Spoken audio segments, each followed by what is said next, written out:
So I want to talk a little bit about mezcal as opposed to tequila, because I don't know that I know the answer to this. Now, tequila, everybody knows tequila. Heck, there's songs about tequila, Yeah. right?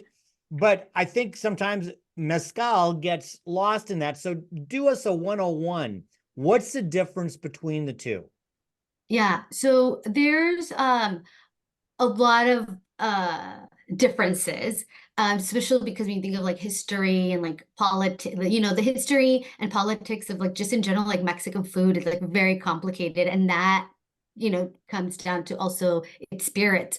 But the way I would think about it is really in three parts. So as far as differences, so one of the main differences between tequila and mezcal is the region, like where it's actually produced. So tequila, it's produced in five regions. The region that's most well known is called Jalisco, whereas with mezcal, there's around roughly nine regions that have denomination of origin for mezcal, and the region that most people know is Oaxaca.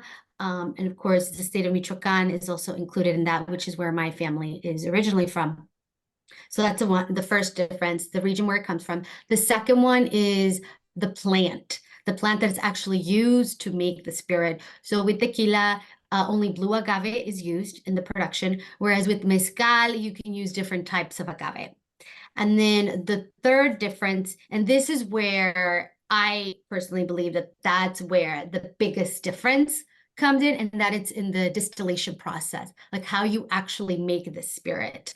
So tequila's current production process, and not all of them, but most, the majority of them, their production process tends to be a little bit more modern. So similar to like whiskey, or other spirits, where if you were to go to a distillery, you would see a lot of stainless steel or copper pot stills.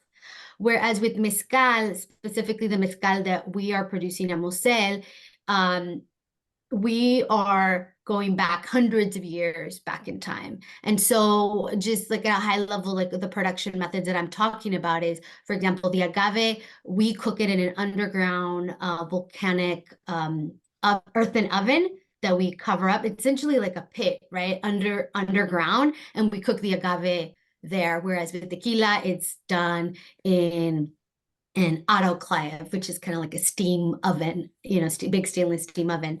I've been feeling like a shark in a shrimp tank, big fish, small pond.